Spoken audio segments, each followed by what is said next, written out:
बिस्मिल्लाहिर्रहमानिर्रहीम अल्हम्दुलिल्लाहि रब्बिल आलमीन अस्सलातु वस्सलामु अला रसूलिहिल अमीन इला यौमिद्दीन। मेरी प्यारी बेटियों, बहनों, आज बहुत ही संवेदनशील और बहुत ज़्यादा ऐसा टॉपिक जिसके बारे में बड़ी गलतफहमी फैलाई गई है, उस पर हम गुफ्तगू करेंगे। तलाक एक ऐसा लफ्ज़ बन गया है अभी ख़ास तौर से आज की दुनिया में, जो गोया के मुसलमानों को एक तरह से बदनाम करने के लिए, मुसलमानों को टॉर्चर करने के लिए और मुसलमानों के बारे में गलतफहमी पैदा करने के लिए मीडिया ने बहुत ज़्यादा इसका मिसयूज़ किया है। इस सिलसिले में मैं चाहूँगा कि आप लोग बहुत ही संजीदगी से समझें। पहली बात ये समझ लें कि इस्लाम अल्लाह का दिया हुआ दीन है, यानी ये जो जीवन विधान है, ये जो वे ऑफ लाइफ है, ये अल्लाह का दिया हुआ है। इसकी बड़ी विशेषताएं हैं, बड़ी खुसूसियात हैं, लेकिन आज टॉपिक के लिहाज से दो खुसूसियत आपके सामने रखना चाहता हूँ। सबसे बड़ी और उभरी हुई जो विशेषता और खुसूसियत है इस्लाम की, वो ये है कि चूंकि वो अल्लाह की तरफ से दिया हुआ है, इसीलिए उसमें कोई कमी नहीं है। यानी जिंदगी के गुजारने में जिस काम की जब जैसी जरूरत पड़ेगी, उन सारे पहलुओं को इसमें संबोधन किया गया है। ऐसा नहीं है कि वो कहीं से कम नजर आए। और दूसरी बात यह है कि इस्लाम ने जो कानून दिया है वो मानव हितकारी है, यानी वो किसी भी तरह से इंसानों के लिए नुकसानदेह नहीं, उसमें कोई भी कमी नहीं, इंसान के लिए उसमें किसी तरह की परेशानी की बात नहीं, बल्कि वो इंसान के फायदे का है। अब इन बातों को सामने रख करके हम तलाक की तरफ आते हैं, और तलाक को समझने से पहले एक बात मैं आपको, आपके तवज्जो को उधर ले जाना चाहता हूँ। आप लोग सारी ग्रेजुएट और पढ़ी लिखी बच्चियां हैं, तो आपको एक चीज का ख्याल रखना चाहिए। एक बहुत पुरानी कहावत है कि कोई कहे कि कौवा कान लेकर के भागा, तो कौवा के पीछे दौड़ने के बजाय पहले अपना कान देखना चाहिए कि मेरा कान सलामत है कि नहीं है। उसी तरह से अगर कोई भी र्यूमर, कोई भी गलतफहमी, कोई भी प्रोपेगेंडा अगर हो रहा है, तो प्रोपेगेंडा के पीछे दौड़ने के बजाय पहले ये देखिए कि उसकी रियलिटी, हकीकत में हमारे इस्लाम में क्या है। इस लिहाज से जब हम देखते हैं तो हम पाते हैं कि इस्लाम में ये जो तलाक के बारे में जितना गलतफहमी फैलाई जा रही है, यानी जिस तरह भयावह बना करके पेश किया जाता है कि ओहो, तलाक ने तो मुस्लिम औरतों की जिंदगी को बिल्कुल ही एकदम अजीरन बना के रख दिया। मैं आपसे अर्ज करूंगा, आपको इस बात के लिए दावत दूंगा कि आप खुद से अनुसंधान करें। हर बच्ची, हर इंसान अपनी सराउंडिंग को देखे कि उनके खानदान में, उनके गांव में, उनके इलाके में कितनी तलाक हुई है, कितने दिनों में कितनी तलाक हुई है। तो आपको लगेगा कि यानी जो प्रोपेगेंडा है वो पूरा का पूरा झूठ पर मबनी है। आप अगर तलाक का रेशियो देखें, मैं एक प्रोग्राम में था और इसी तरह से वहाँ पर खातन थीं और उसमें औरतें ही औरतें थी। तो सवाल का मौका मिला कि इस्लाम में, मुस्लिम औरतों की बात मैं कर रहा हूँ, कि इस्लाम मुस्लिम औरतों के बड़े मसाइल क्या हैं। तो जानती हैं, कई औरतों ने एक सवाल उठाया, चूंकि उनको पढ़ाया गया था, उनको मीडिया के जरिए यही मालूम हुआ था, उनको एनजीओ के जरिए यही मालूम हुआ था। तो उन्होंने कहा कि तलाक। तो उसमें जो सबसे उम्र दराज 70-75 साल की एक बुजुर्ग खातून थी, उनसे मैंने अर्ज किया कि आंटी, आपकी उम्र तो बहुत हो गई है, मुझे आप बताइए कि आपने बचपन से इस उम्र तक में अपने इलाके में, अपने मैके, अपने ससुराल और आप जहां तक जानते हैं उसमें कितनी तलाक देखी। तो वो लड़बड़ा गई। उसके बाद मैंने सारी औरतों से पूछा कितनी तलाक हुई है, तो बमुश्किल वो एक आध खोज के लाई। मैंने कहा कि इतनी ही मुद्दत में जिस मुआशरे में तलाक का रिवाज नहीं है, वहां कितनी औरतें घरेलू टॉर्चर बर्दाश्त न करके या खुद आत्महत्या की हैं या उसको मार दिया गया है, ये कितनी औरतों का हुआ है। तो वो उसकी तादाद तो बहुत ज्यादा थी। आपने खुद देखा कि जिस समाज में तलाक की व्यवस्था नहीं है, उस समाज में औरतों को अगर ऐसी नौबत आ जाए तो उनको जला दिया जाता है, मार दिया जाता है, या टॉर्चर सह करके गैर इंसानी तरीके पर उनको जिंदगी बसर करने पर मजबूर किया जाता है। हासिल कलाम यह है कि जो प्रोपेगेंडा किया जाता है उस लिहाज से तलाक नहीं। अच्छा, जो तलाक है भी तो आप उसमें गौर कीजिएगा तो तलाक किन लोगों में पाई जाती है। एक तो है बहुत कम, या जो कम है वो भी किन लोगों में है, उन लोगों में वो तलाक पाई जाती है या तलाक का हादसा होता है जो अनपढ़ हैं, जो दीनी तालीम से नाबलद हैं, जिन सोसाइटी के सोच और मेयार के लिहाज से बहुत कमतर हैं, और वो दीन, इस्लाम, शौहर बीवी के हुकूक, इन सारी चीजों को नहीं जानते हैं, और ऐसे ही लोगों का ज्यादातर तलाक होता है। तो पहली बात यह है कि प्रोपेगेंडा सही नहीं है, और जो कुछ होता भी है उसकी वजह भी यह है। वो वजह पर मैं इंशाअल्लाह बात करूंगा। तो अभी मैं सिर्फ ये बताना चाह रहा था कि प्रोपेगेंडा जो है उतनी तलाक नहीं है। अब मैं आता हूं कि ये जो मियाँ बीवी के ताल्लुकात कायम किए जाते हैं निकाह के जरिए से, तो ये निकाह से अलग हटने, यानी मियाँ बीवी के हिसाब से जिंदगी गुजारने पर राजी न होने पर जो छूट पत्र होता है, जो तलाक होती है, जो संबंध विच्छेद होता है, वो कितने तरह का होता है। तो मोटा मोटी हम देखते हैं कि 3 तरह से संबंध विच्छेद होता है।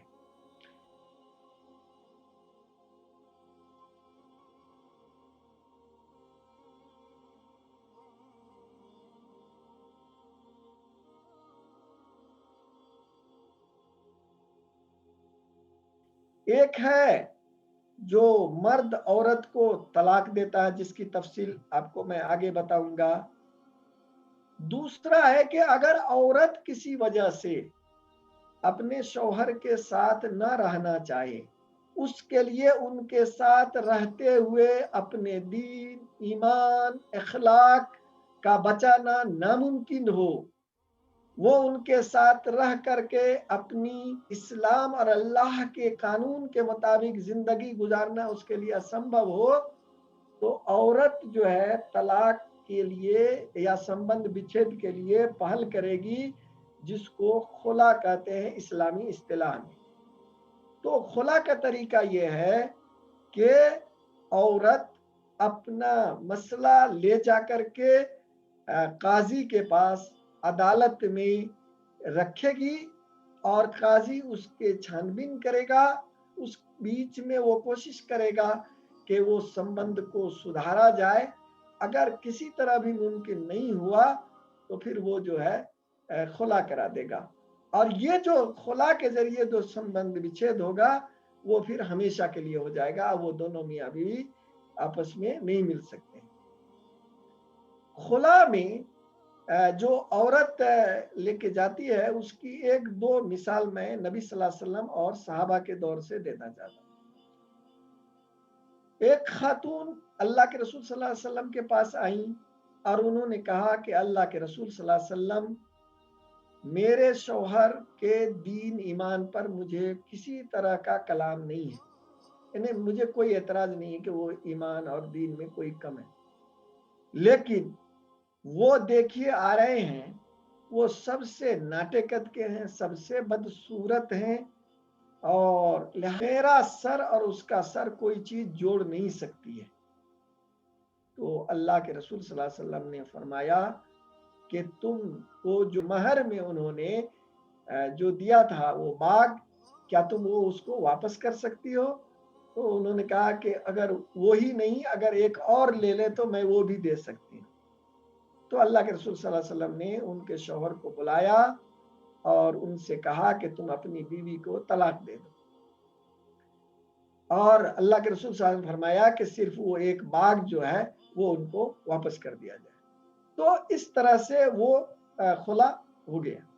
दूसरा, हजरत उमर रज़ियल्लाहु तआला अन्हु के ज़माने में एक खातून आई और हजरत उमर रज़ियल्लाहु तआला अन्हु से कहा कि मैं अपने शौहर के साथ नहीं रह सकती हूँ।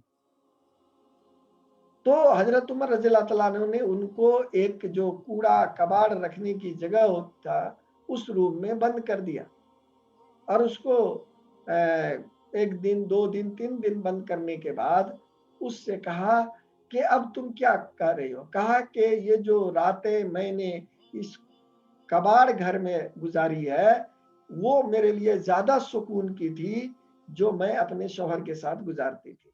हजरत उमर रज़ियल्लाहु तआला अन्हु ने उनका खुला करवा दिया।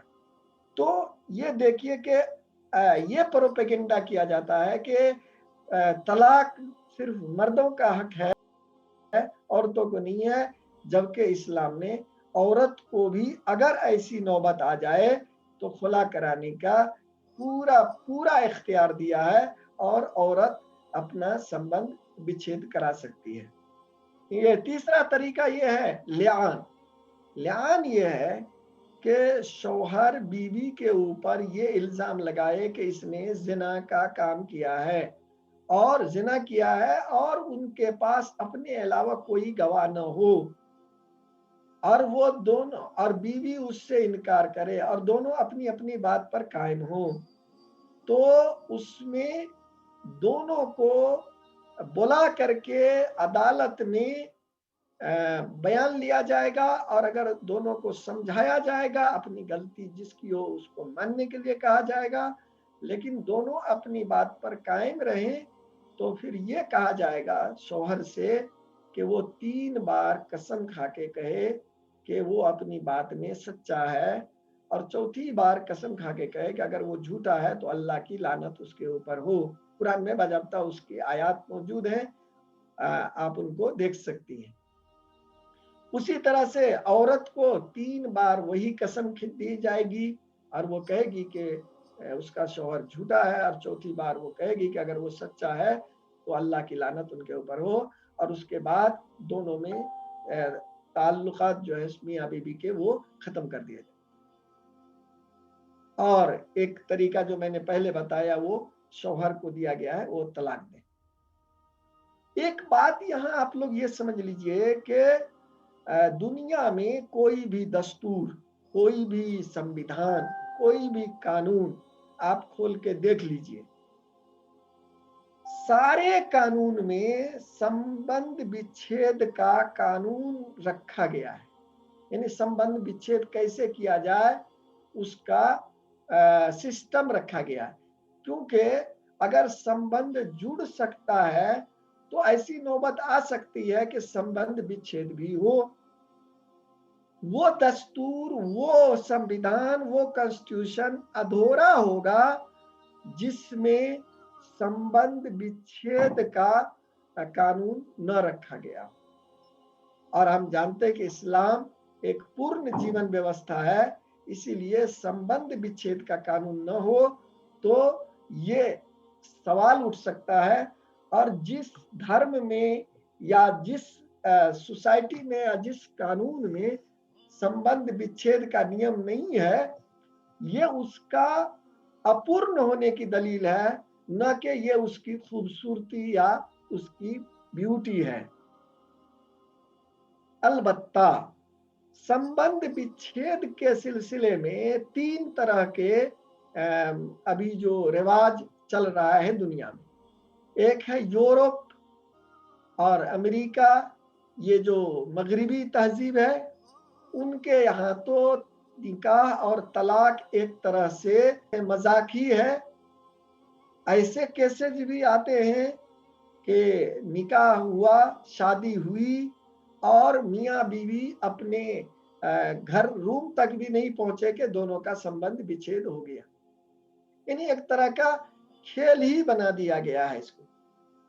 दूसरा सिस्टम है हिंदुओं का। हिंदुओं के यहाँ क्या है कि उनके यहाँ संबंध विच्छेद जो है ही नहीं। यानी संबंध विच्छेद का कोई कानून ही नहीं है, वो आपस में संबंध विच्छेद नहीं कर सकते हैं। और जैसा कि मैंने कहा कि उसका बहुत ही गलत किस्म का वो आ रहा है। आपने कुछ दिनों पहले सुना होगा कि काठमांडू के एक डीआईजी ने दोनों मियाँ बीवी के दरमियान अनबन हुई और वो अनबन बहुत दिनों तक चलती रही। और यहाँ तक के डीआईजी जैसे बहुत ही हाई पोस्ट में इतने पढ़े लिखे आदमी ने अपनी बीवी को मार के टुकड़े टुकड़े करके फेंक दिया। आज वो जेल में है।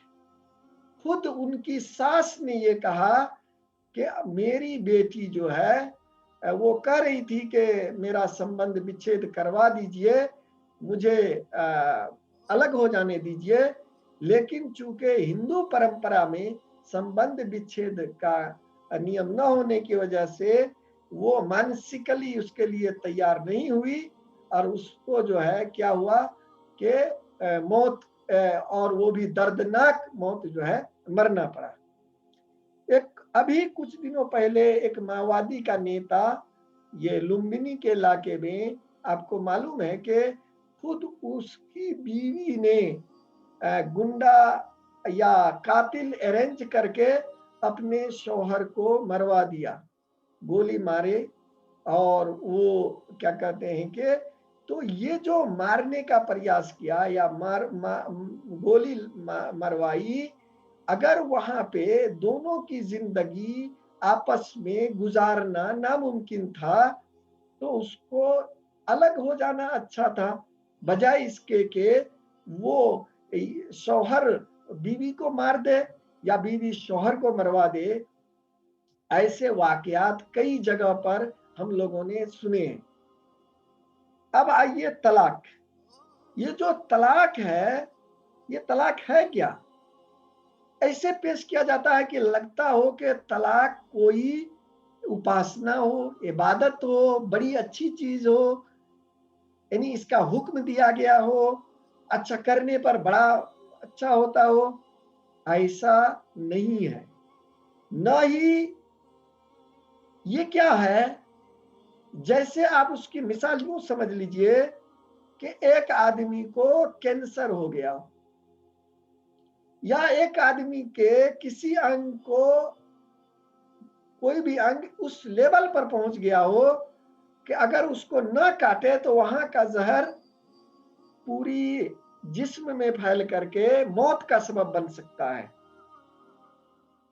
ऐसी सूरत में एक इजाजत दी जाती है, और जो इजाजत बड़े ही दर्द के साथ देनी पड़ती है, तकलीफ के साथ देनी पड़ती है, कि पूरी जिंदगी को बचाने के लिए आदमी उस अंग को काट दे। ऑपरेशन कर दे। अब कोई ये वावेला मचाए कि ये ऑपरेशन का सिस्टम क्यों रखा गया, ये तो बहुत बड़ा जुल्म है कि एक जिंदा आदमी के बदन से उसका एक अंग काट दिया जाए। मतलब इससे ज्यादा हिमाकत की क्या बात हो। उसी तरह से अगर इज्जत आबरू का महफूज रहना, दीन पर कायम रहना, या मामला यहां तक पहुंच गया हो कि जिंदा बचे रहना भी अगर नामुमकिन हो, यानी अब अंतिम विकल्प अगर यही हो कि संबंध विच्छेद कर दिया जाए, तो फिर इस्लाम ने उस वक्त भी कोशिश की है इलाज की, यानी किसी तरह से संबंध को बचाया जाए। लेकिन अगर संबंध बचाने के चक्कर में जिंदगी ही खत्म हो जाए, समाज ही तहस नहस हो जाए, तो फिर उसको बहुत ही आसान तरीके से उस संबंध को खत्म करने के लिए कहा है। यानी तलाक समस्या नहीं है, तलाक प्रॉब्लम नहीं है, तलाक प्रॉब्लम का अंतिम विकल्प है कि उसके अलावा वो प्रॉब्लम किसी तौर पर भी हल नहीं हो सकता है। तो अंतिम विकल्प के तौर पर तलाक को रखा गया है। इसीलिए इसको कहा है अबगदुल हलाल, यानी हलाल चीजों में, जायज चीजों में जो सबसे ज्यादा नापसंदीदा है वो तलाक है। लेकिन कभी तकलीफ दे और नापसंदीदा काम भी बड़े फायदे की वजह से करना पड़ता है, इसीलिए तलाक दी जाती है। अब जो निकाह है यानी तलाक है, तलाक न हो उसके लिए इस्लाम ने क्या कहा है, क्या तालीमात दी है। मैंने आपसे कहा कि इस्लाम की फर्स्ट और लास्ट जो तरजीह होती है, जो प्रायोरिटी होती है, वो है कि निकाह का जो बंधन है वो कायम रहे, वो मजबूत हो, वो सुमधुर हो, वो अच्छा से अच्छा हो, वो खूबसूरत हो। ये निकाह का मकसद है। निकाह इसलिए किया जाता है कि निकाह के जरिए से यानी इज्जत आबरू की हिफाजत हो, एक दूसरे का गम हल्का हो, सुकून मिले, और नस्ल इंसानी की बका हो, यानी हमारी जो जेनरेशन है वो उसकी कंटिन्यूटी हो, वो चलती रहे। अगर ये सारे मकासिद हासिल नहीं होते हैं, और उसके सिर्फ मकासिद हासिल नहीं होते हैं बल्कि अब उसके निगेटिव सामने आ रहे हैं, तो उन निगेटिव से बचते हुए इन मकासिद को कैसे हासिल किया जाए, यानी निकाह को कैसे मजबूत किया जाए, उसमें इस्लाम क्या तालीम देता है वो आप समझिए। सबसे पहले इस्लाम ये बहुत पहले से शुरुआत करता है, यानी अगर आपको एक अच्छा फल लेना है तो उसके लिए तैयारी बहुत शुरू से करनी होगी। तो उसी तरह से इस्लाम भी बहुत पहले से तैयारी करता है कि निकाह जो हो तो वो मजबूत हो। पहली तैयारी क्या करता है कि माँ बाप, जो माँ बाप है वो माँ बाप दीनदार हो, और वो माँ बाप दीन के मुत्तबे हो, और वो दीनी मकसद के तहत अपनी औलाद इस नीयत से पैदा करें कि वो साले हों, दाई हों, और उसके लिए वो माँ बाप अपने अल्लाह से दुआ करें, वहां से शुरुआत हो। और ऐसे माँ बाप को अल्लाह हुक्म देता है कि वो अपनी औलाद यानी अपने बच्चों की, अपने बेटे और बेटियों की कान में अजान और इकामत कही जाती, यानी पहले अल्लाह का नाम डाले, उसके बाद उसको इस्लामी नहज पर उसकी तरबियत करे, उसको इस लिहाज से ان کو اسلام کی مکمل تعلیم دے کہ ایک اچھا مرد کیسا ہوتا ہے، ایک اچھی عورت کیسی ہوتی ہے، اور اس میں ایک دوسرے کے کیا حقوق اور اختیارات ہوتے ہیں، اس کے کیا فرائض ہوتے ہیں، یعنی ان ساری چیزوں کی تعلیم دے۔ اس کے بعد اسلام کہتا ہے کہ تم جو نکاح ہے، نکاح کے لیے سلیکشن بھی اچھا ہونا چاہیے۔ اچھا کس لحاظ سے ہونا چاہیے؟ پہلی چیز یہ ہے کہ حدیث کا مفہوم ہے کہ دنیا میں لوگ نکاح کسی لڑکی کے حسن اور خوبصورتی کو دیکھ کر کرتے ہیں، کیا کہتے ہیں، اس کے مال اور کو دیکھ کر کے کرتے ہیں، یا اس کے حسب و نسب کو کہ وہ فلانے خاندان کی فلانی برادری کی ہے، یہ دیکھ کر کے کرتے ہیں۔ اور اللہ کے رسول صلی اللہ علیہ وسلم نے فرمایا کہ تم دینداری کو ترجیح دو، دیندار لڑکی سے تم اپنا شادی کرو، اگر اس کے ساتھ یہ ساری چیزیں بھی ہوں تو یہ سونے میں سگندھ ہے، لیکن دینداری کو چھوڑ کر کے یہ ساری چیزوں کو اگر اپناتے ہو تو تمہارا سلیکشن ہی غلط ہوا۔ اسی طرح سے لڑکی کو بھی ایسا نہیں کہ لڑکی پر رشتہ تھوپنے کے لیے اسلام نے کہا، لڑکی کو بھی لڑکا کے بارے میں اختیار کا پورا حق ہے، اور اگر وہ ان کو بھی اختیار کرتے ہوئے لڑکا میں دینداری دیکھنی چاہیے۔ آج ہم لوگ یہ سمجھتے ہیں کہ لڑکی کو کوئی اختیار نہیں، ایسا نہیں ہے۔ حدیث میں یہاں تک آتا ہے کہ ایک لڑکی نے، اس کے باپ ان کے پاس رشتہ لایا اور اس نے انکار کر دیا، معاملہ اللہ کے نبی حضرت محمد صلی اللہ علیہ وسلم تک پہنچا، نبی صلی اللہ علیہ وسلم نے بچی کو سمجھایا، جب سمجھانے لگے تو اس بچی نے پوچھا کہ اللہ کے رسول صلی اللہ علیہ وسلم یہ آپ کا حکم ہے یا مشورہ ہے؟ آپ صلی اللہ علیہ وسلم کا مشورہ ہے، تو اس وقت انہوں نے ان کو بھی ماننے سے انکار کر دیا۔ اس کے بعد نبی صلی اللہ علیہ وسلم نے کہا کہ اگر یہ بچی تیار نہیں ہے تو آپ ان کو زبردستی شادی نہیں کر سکتے ہیں۔ جب یہ بات کہہ دی تب اس بچی نے یہ کہا کہ اللہ کے رسول صلی اللہ علیہ وسلم میری جان قربان ہو آپ پر، میں آپ کے اور میرے ابو کے فیصلے پر راضی ہوں۔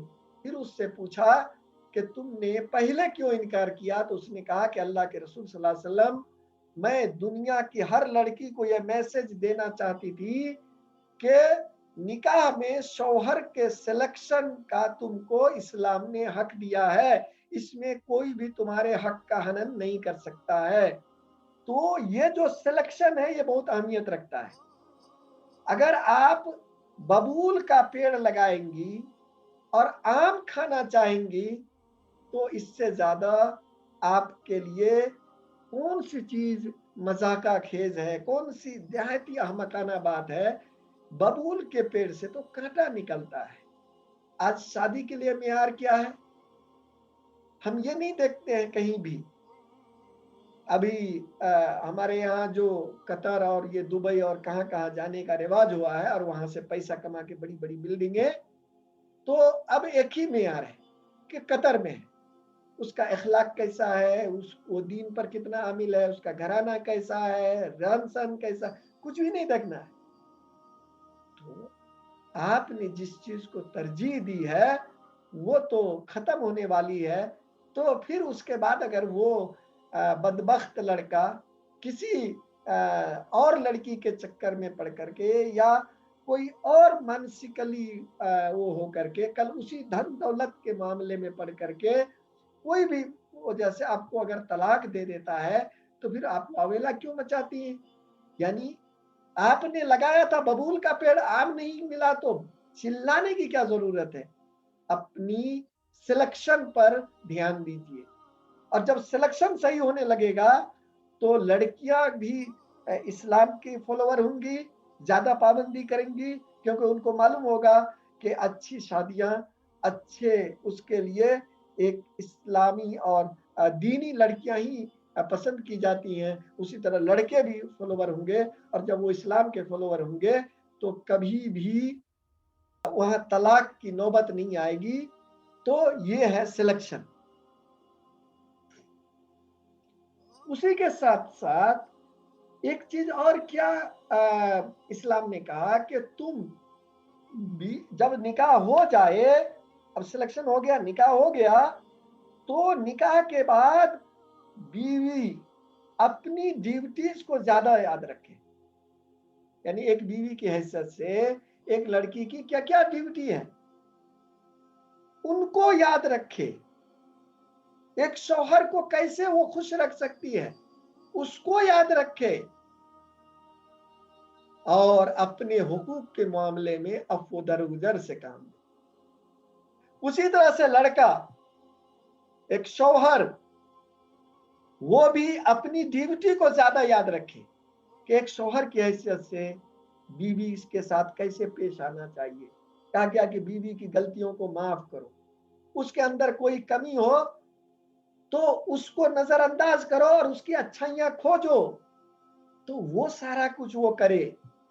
इस तरह से शौहर अगर बीवी के दोनों एक दूसरे के इस तरह से होंगे और एक दूसरे के लिए सुकून और खैर का सबब बनो, खुशी और गम में साथी बनो, एक दूसरे से मशवरा करो, घर का माहौल बाहमी मशवरे से चलाओ। अगर ये सारी चीजें करेंगे तो हम जो है क्या कहते हैं, कभी भी तलाक की नौबत नहीं आएगी और ये सारी चीजें मजबूत होंगी। लेकिन इंसानी समाज है, सारा कुछ करने के बावजूद भी, इन सारी चीजों के बावजूद भी हो सकता है कि किसी मामले में आपस में अनबन हो जाए, ये इंसानी नेचर है। तो यहाँ पर और अगर गलती लड़की की तरफ से हो तो पहली तालीम तो यही कहा गया है कि उनको माफ करो, हर चीज में अपने ही लिहाज से न चलाओ, क्योंकि अल्लाह ताला ने हर इंसान को, औरत हो या मर्द हो, उनको अलग अलग क्या कहते हैं चॉइस दी है, अलग अलग क्या कहते हैं पसंद दी है, अलग अलग रुझान दिया है। इसीलिए हर एक पर अपनी बात थोपने के बजाय दूसरे के भी पसंद का और दूसरे के भी जज्बात का ख्याल रखो। अगर ये रखा जाए तो आपका मजबूत होता जाएगा। लेकिन इस सब के बावजूद अगर कोई कन्फ्लिक्ट पैदा हो जाता है, इन्हें माफ करने के लायक भी काम नहीं रहा, तो उसको जो है कहा गया अब वाद विवाद है, यानी आपस में बैठ करके छलफल करो, मशवरा करो, बताओ कि यहाँ आपकी गलती है, यहाँ आपकी गलती है, इसको ऐसे सुधारा जा सकता है, ऐसे सुधारा जा सकता है, ये सारी बात करो। अगर इससे भी मामला हल ना हो तो फिर ये इस्लाम कहता है, यानी अब गोया के गलती थोड़ा सा आगे बढ़ चुकी, तो अब इस्लाम कहता है कि बिस्तर अलग कर। ये बहुत बड़ी क्या कहते हैं कि इस्लाही पहलू से बहुत बड़ा कदम है कि दोनों में इस्लाह हो जाए। लेकिन बिस्तर अलग करने के बाद भी बीवी अपनी हट पर ही कायम है और वो एकदम से किसी तरह मुसालहत पर तैयार नहीं है, शौहर भी किसी तरह से अब उनकी गलती को माफ करने के लिए तैयार नहीं है, तो उस वक्त इस्लाम ये कहता है कि तादीब करो। यानी इस तरह से कहा गया जैसे एक रुमाल लेकर के किसी को ऐसे जो मारते हैं, यानी एक एहसास दिलाओ कि तुमसे मैं अब इस गलती को मैं बर्दाश्त नहीं कर सका हूँ। यानी उनके चेहरे पर ना मारो, दाग आने वाला शक्ल में ना मारो, किसी संवेदनशील अंग पर ना मारो, और उसको इस तरह से एहसास दिलाओ कि अब तुम जो है उनकी गलती को किसी तरह भी नजरअंदाज न कर सकते हो। अब अगर इस्लाह न हुई तो फिर मामला आगे बढ़ जाएगा। लेकिन इसके बावजूद, तादीब के बावजूद भी मसला हल नहीं होता है, तो फिर दो आदमी औरत के खानदान में से या उनकी तरफ से और दो आदमी मर्द की तरफ से सुलह करने वाले अच्छे समझदार दीनदार जो रिश्तों को जोड़ने की सलाहियत रखते हैं, ऐसे लोगों को लाया जाए और दोनों अपने अपने मामलात अच्छे अंदाज से रखें, और वो जो सुलह करने वाले लोग हैं वो भी इस नियत से वहां पर बैठे कि किसी तरह से सुलह करा दें, और दोनों मिल करके सुलह कराने की कोशिश करें।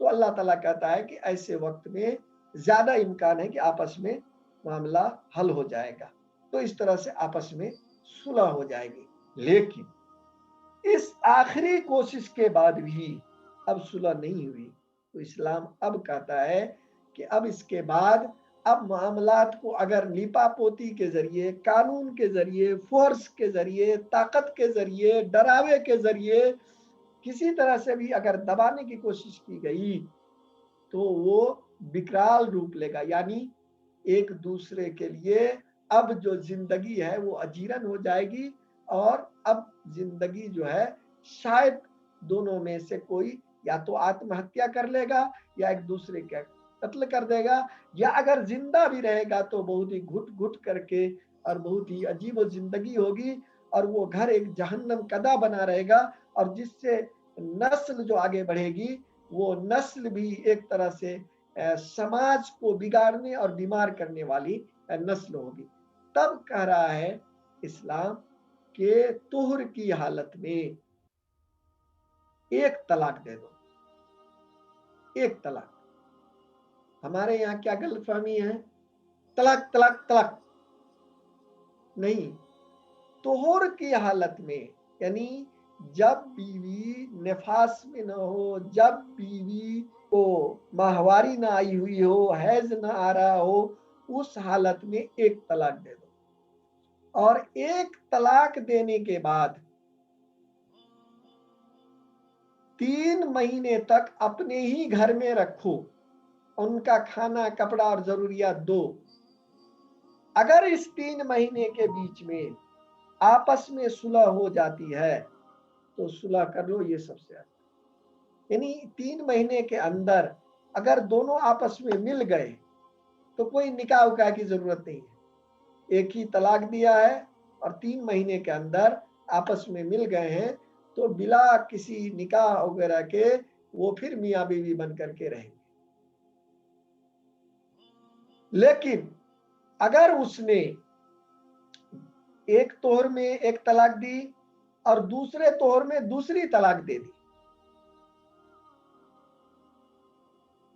और दूसरी तलाक देने के बाद तीसरे तोहर में तीसरी तलाक नहीं दी, बल्कि उसके साथ मिल गया 2 तलाक के बाद भी, तीसरे इद्दत गुजरने से पहले 3 महीने का समय है, तो अगर मिल गया तो फिर कोई निकाह की जरूरत नहीं, आपस में मिल जाएंगे, वही उनका मतलब वो हो गया, अब वो दोनों मियाँ बीवी की तरह रहेंगे। लेकिन अगर तीसरी मिकात भी मैंने इद्दत भी खत्म हो गई, मुद्दत भी, तो अब वो औरत पहली सूरत में भी, यानी एक तलाक दे करके भी अगर 3 इद्दत गुजर जाए, दूसरी तलाक दे करके भी अगर 3 इद्दत गुजर जाए, तो दोनों मियाँ बीवी अब आजाद हैं।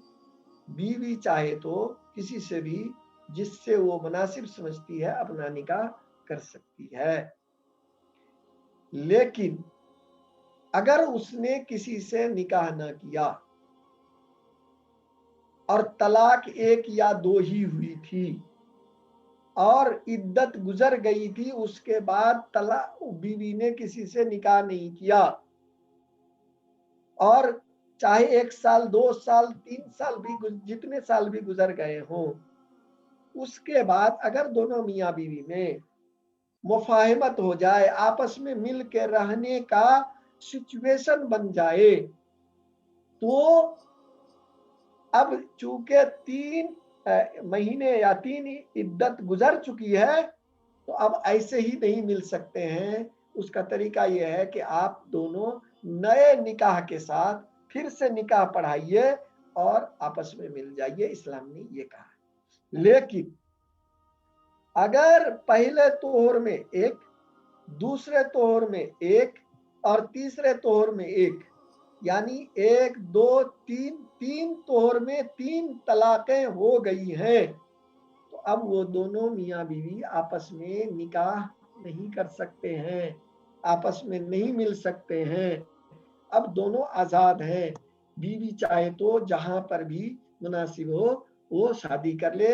इस्लाम ने कहा है कि तलाक देने के बाद बीवी को अच्छे अंदाज से, यानी उनकी किसी भी बुराई को किसी के सामने न जाहिर करो, कोई भी उसके बारे में गलत बात न करो, उनको कुछ दे दिला करके खूबसूरती के अंदाज में उनके बाप के घर भेज दो। अब तुम दोनों का रिश्ता बाकी नहीं रहा, अब वो दोनों मियाँ बीवी अलग हो गए। अब ये जो तलाक है, अब तलाक हो गई, अब दोनों मियाँ बीवी अलग हो गए। अब एक प्रक्रिया जो है हमारे यहाँ शुरू कराई जाती है, जो इस्लाम में, यानी ऐसा करने वाले पर लानत अल्लाह की होती है। वो किस वजह से? मान लीजिए कि 3 तोहर में 3 तलाक हो गई, अब वो बीवी उसकी बीवी नहीं रही, वो शौहर उसका शौहर नहीं रहा, अब दोनों आपस में निकाह नहीं कर सकते। अलबत्ता इस्लाम ने एक रास्ता दिया है। वो रास्ता क्या है? रास्ता दिया नहीं बल्कि एक बात, कानून बताया है। वो क्या है कि औरत ने किसी दूसरे मर्द से शादी की और निकाह किया तो हमेशा जिंदगी गुजारने के लिए किया, नहीं कि कोई जो उसका निकाह होता है ना कॉन्ट्रैक्ट का, कि पहले से कोई प्लान्ड वे में नहीं, उसकी बीवी बनने के लिए, जिंदगी गुजारने के लिए उसके साथ उसके से निकाह किया।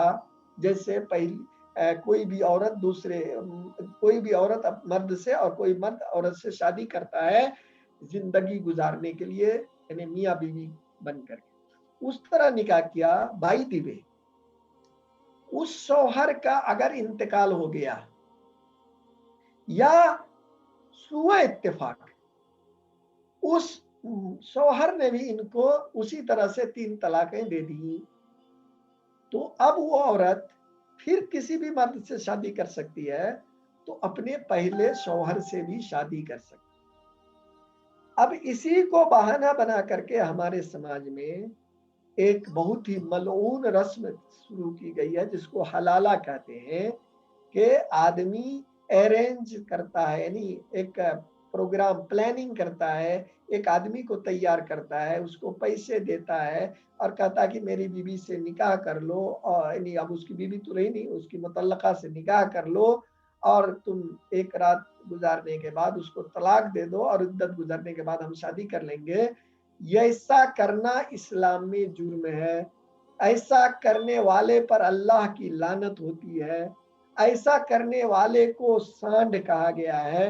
तो ये बहुत ही गलत रस्म है, जिसको खत्म किया जाना चाहिए और जिसको किसी तौर पर भी रिवाज नहीं देना। अब आखिर में मैं आप लोगों को के सामने ये बताना चाहता हूं कि अब अगर तलाक हो गई तो यही ना कहता है कि अब तलाक के बाद औरत का क्या सहारा, यही ना सबसे ज्यादा मसला, यानी औरत सबसे ज्यादा मार में, औरत सबसे ज्यादा मार में। इसकी वजह क्या है और सहारा क्या है? ये जो सबसे ज्यादा मार में, सबसे ज्यादा मार में है, ये कहने वाले 2 तरह के लोग हैं। एक वो है जो सचमुच का इस्लाम की दुश्मनी में सिर्फ एक प्रोपेगेंडा और मुसलमानों पर अटैक करने के लिए बात करते हैं, और दूसरे वो लोग हैं जो हिंदू मानसिकता से ग्रसित हैं।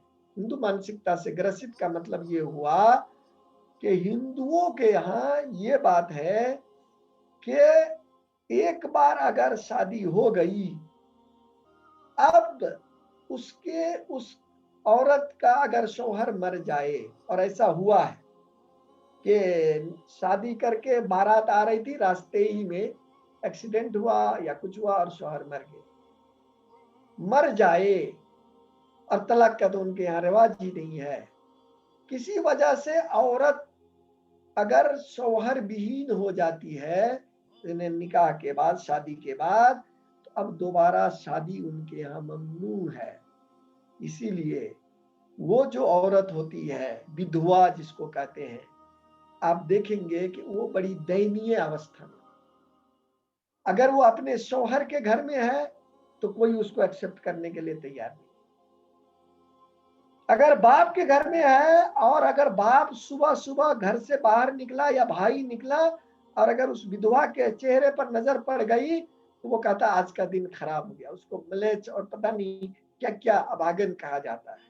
और वो औरतें इससे पीड़ित, इस पीड़ा को बर्दाश्त न करने की वजह से या तो वो मठ मंदिरों में चली जाती है और जहां उसका सेक्सुअल एब्यूज होता है और बहुत सारा वो होता है, वो अलग है, या तो बहुत ही जिल्लत के साथ कहीं जिंदगी गुजार रही होती है और लोगों के पीड़ा को बर्दाश्त कर।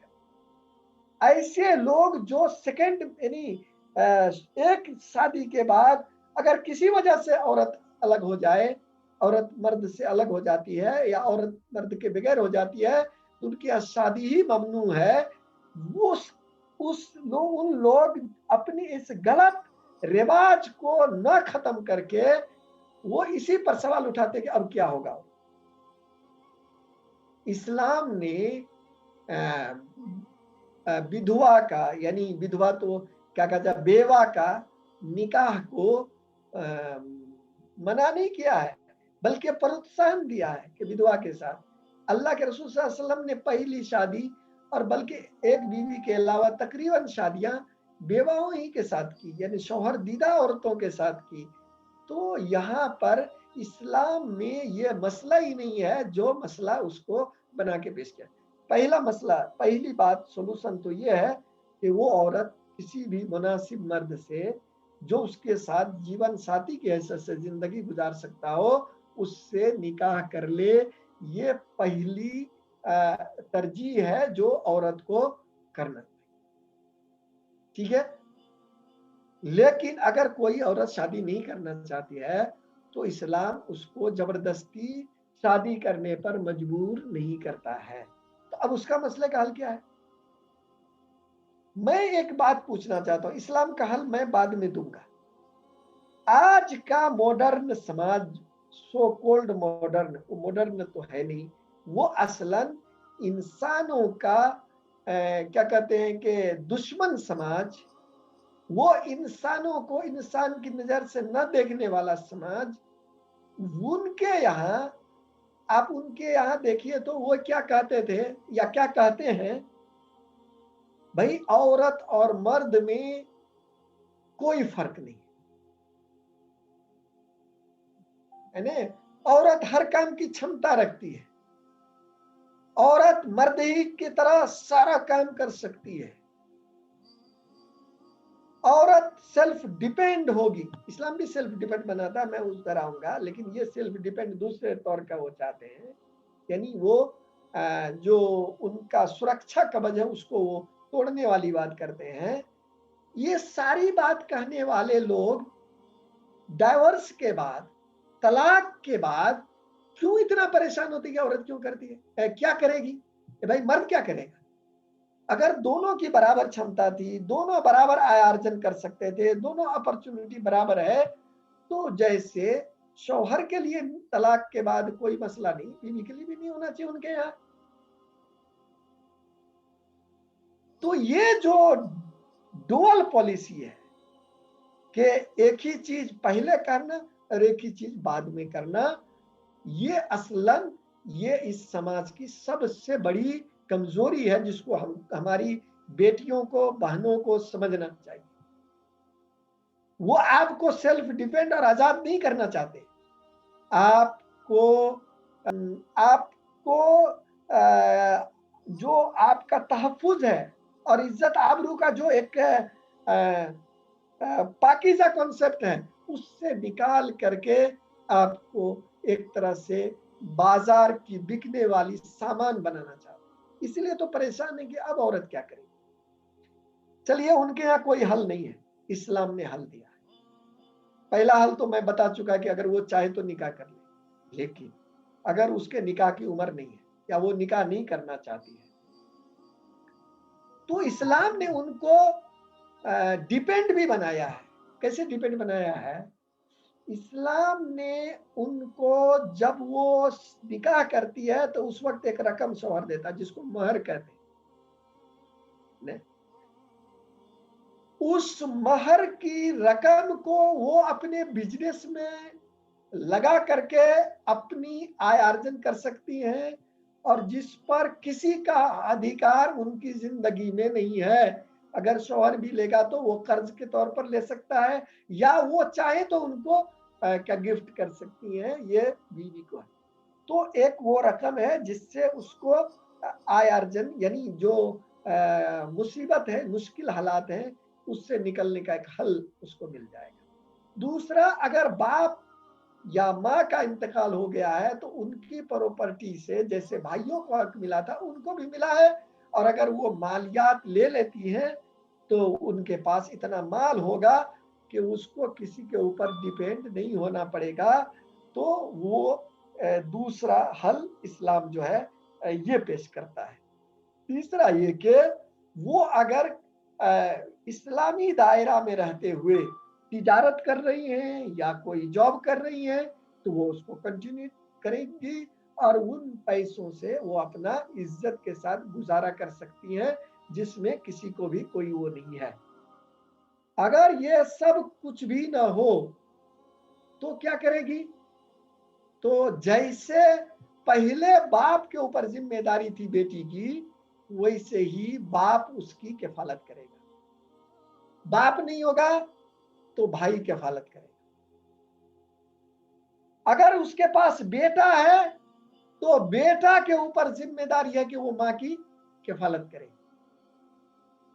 अगर ये सारा कोई सहारा नहीं है तो इस्लाम कहता है कि मुस्लिम सोसाइटी जो है, जो ज़कात के कई मद्दात हैं, उनमें से एक मद इनका ताउन भी है, और उससे जो है सोसाइटी उनको इतना ताउन करे कि वो इज्जत आबरू के तहफ़्फ़ुज़ के साथ अपनी जिंदगी गुजार सके, और ये इस्लामी सोसाइटी और माशरा की जिम्मेदारी है। और अगर मुस्लिम समाज भी उसका वहां नहीं है, और अगर इस्लामी हुकूमत है तो इस्लामी हुकूमत बैतुल माल से उनकी किफालत का जिम्मा उठाएगी, किफालत करेगी बैतुल माल से। तो अब ये सारे मसले हल हो गए कि अगर तलाक हो गई है तो अब औरत क्या करे। इस्लाम में पहली बात है कि तलाक बहुत ही रेयर होती है, और हजरत अली रज़ी अल्लाह तआला अन्हु ने फरमाया कि अगर इस्लामी तालीमात का पूरा पूरा ख्याल रखा जाए तो जो तलाक होगी तो कोई भी उसमें पछताएगा नहीं, और तलाक अगर हो जाती है तो न औरत किसी भी तरह से अलपत्र नहीं होगी, बल्कि वो एक इज्जत का मकाम के साथ जिंदगी गुजारेगी। मैंने आपसे सबसे पहले कहा कि तलाक के बारे में जो प्रोपेगेंडा किया जाता है वो हकीकत नहीं है, वो झूठ है, वो वैसे ही हकीकत नहीं है। एक दूसरा, तलाक जो वो कोई प्रॉब्लम नहीं है, बल्कि बहुत बड़े समस्या और दुर्घटना से बचने का एक बेहतरीन समाधान है।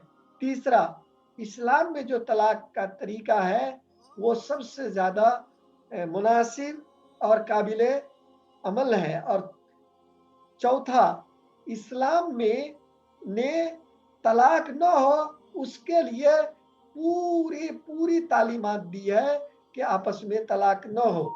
और पांचवा, और अगर तलाक हो जाए तो औरत के लिए कोई बहुत ज्यादा प्रॉब्लम नहीं है, किसी तरह का भी मसला नहीं है। अगर वो इस्लाम पर पाबंदी करती हैं, उसके घर वाले, वो समाज और वो मुल्क अगर इस्लामी है तो वहाँ औरत के लिए तलाक के बाद कोई भी मसला नहीं है। ये है मोटा मोटी तलाक के बारे में जो इस्लाम की तालीमात हैं, वो मैंने आपके सामने रखा।